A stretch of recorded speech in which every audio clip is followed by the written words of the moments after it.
వరంగల్ రైతు డిక్లరేషన్ తర్వాత కాంగ్రెస్ పార్టీ అనుకుంటుంది టీఆర్ఎస్ లో ప్రకంపనలు సృష్టించామని. ఈరోజు కాంగ్రెస్ పార్టీని చూస్తే 75 సంవత్సరాలు 40 సంవత్సరాలు 50 సంవత్సరాలు పనిచేస్తున్నటువంటి వాళ్ళని పక్కన పెట్టి ఈ కిరాయి గాని తీసుకొచ్చి పీసీసీకి ప్రెసిడెంట్ చేసిన అనేది ఒక చర్చ మాత్రం జరుగుతుంది. మేము ప్రజాసేవకులము, ప్రజల కోసమే ఉంటున్నటువంటి వాళ్ళు ఆయన చెప్తున్నటువంటి వాళ్ళు ప్రజల ఆరోగ్యాలతో వ్యాపారాలు చేస్తూ ఉన్నారు. నేను మాత్రం ఉన్నటువంటి వ్యాపారాలను సైతం పక్కన పెట్టి ప్రజల సేవ కోసమే అంకితమై ముందుకు పోతా ఉన్నా.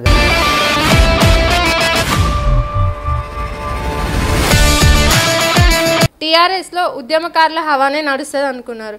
కానీ కేసీఆర్ ఏమో వలస వచ్చిన వాళ్ళకి ఎక్కువ ప్రాధాన్యత ఇవ్వడం వల్ల ఉద్యమకారుల చరిత్ర మాసిపోయినట్టు.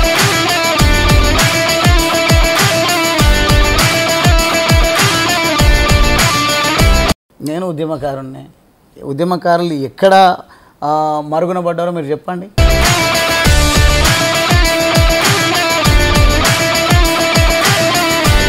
పీకే సర్వే చూసుకుంటే 40 గులాబీలు అవుట్ అని అంటున్నారు.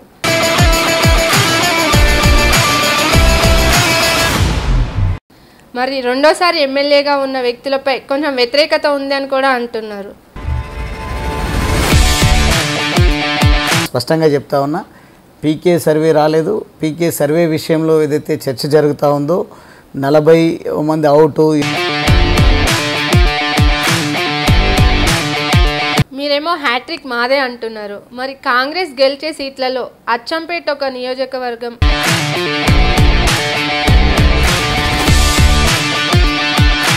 నాకున్న సమాచారం మేరకైతే కాంగ్రెస్ పార్టీ అప్పుడప్పుడు సర్వేలు చేసుకుంటున్న దాంట్లో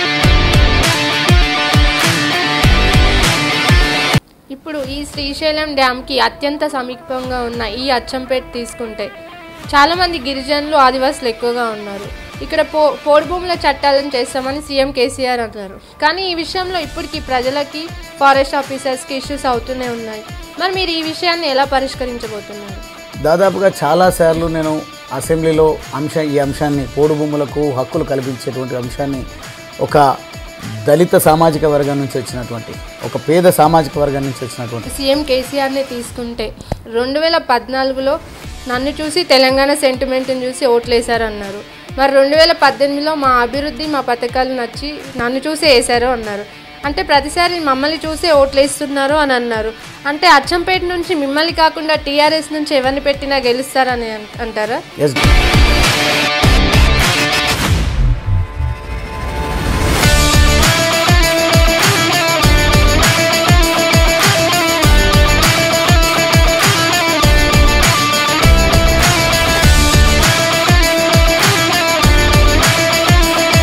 నన్ను గుర్తు చేస్తే నా మిత్రులను గుర్తు చేసినట్టు, ముఖ్యమంత్రి గారిని గుర్తు చేస్తే దాంట్లో మేమందరం కూడా కలిసే ఉంటాం.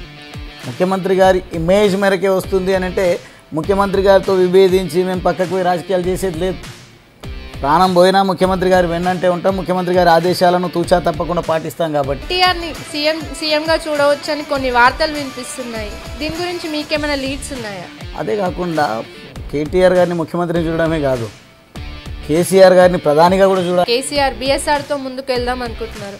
కానీ మీరు ఇప్పుడే అన్నారు బీజేపీ అని. కానీ మీ వెనకలనే బీజేపీ హస్తం ఉందని అంటున్నారు.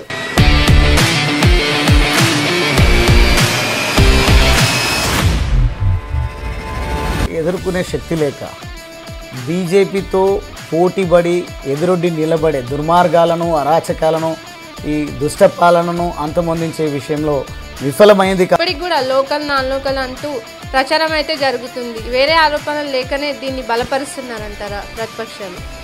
ఒకటి, రాజ్యాంగం పట్ల అవగాహన లేకపోవడం. లోకల్ నాన్ లోకల్ అనేది ఏముండదు ప్రజాస్వామ్యంలో. నాకున్నటువంటి హక్కు